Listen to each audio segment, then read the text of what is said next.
Alam mo ba, ang pinakamahalagang bagay na pwede mong ibigay sa anak mo? Hindi pera, hindi bagay, kundi oras at tamang relasyon. Mga magulang, kung napapansin mo na ang anak mo ay lumaki na parang hindi mo na siya kayang kausapin, hindi mo na maintindihan ang nararamdaman niya. Baka may kulang sa relasyon niyo. Pero huwag mag-alala, kasi may mga habits na pwede mong gawin araw-araw na magpapalakas sa inyong relasyon. Ang healthy relationship ng isang magulang at anak ay hindi nangyayari mag-isa. Kailangan itong buuin at alagaan araw-araw.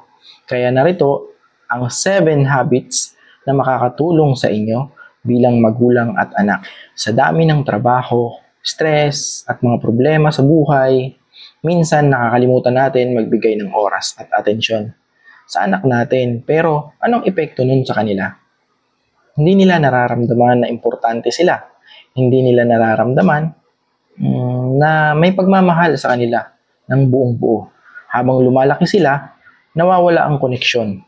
At yun ang isang bagay na hindi natin dapat hayaan. So, meron tayong 7 habits that build healthy relationship. Una, maglaan ng oras para sa anak mo. Hindi lang basta yung kasama ka, kundi yung talagang makikinig ka. Walang distractions, full attention, laging may good communication habang bata pa lang. Turuan mo ni sila kung paano mag-express ng nararamdaman nila. Be open.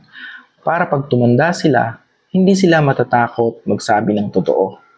Be consistent with love, affection. Don't wait for special occasions. Every day, kahit maliit lang, magyakapan kayo.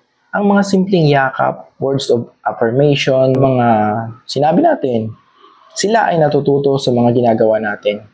Kung gusto mong maging mabait at responsible, ang anak mo, ipakita mo yan sa sarili mo.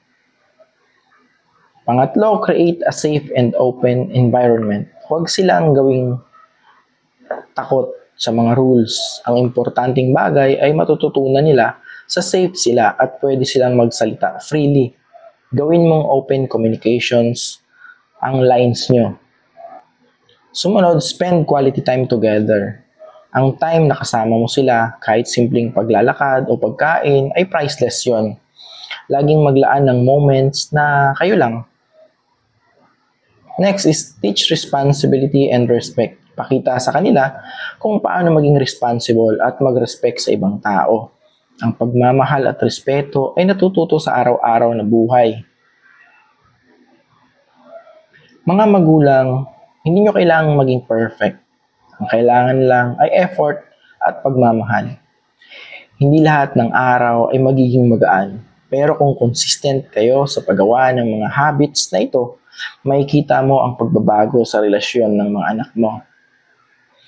Ngayon, kung naniniwala ka na ang relasyon nyo ng anak mo ay mahalaga, i-comment mo sa baba ang I will. Sabihin mo sa mga kaibigan mo na kailangan nila itong malaman at magtulungan tayo mag-build ng stronger relationships.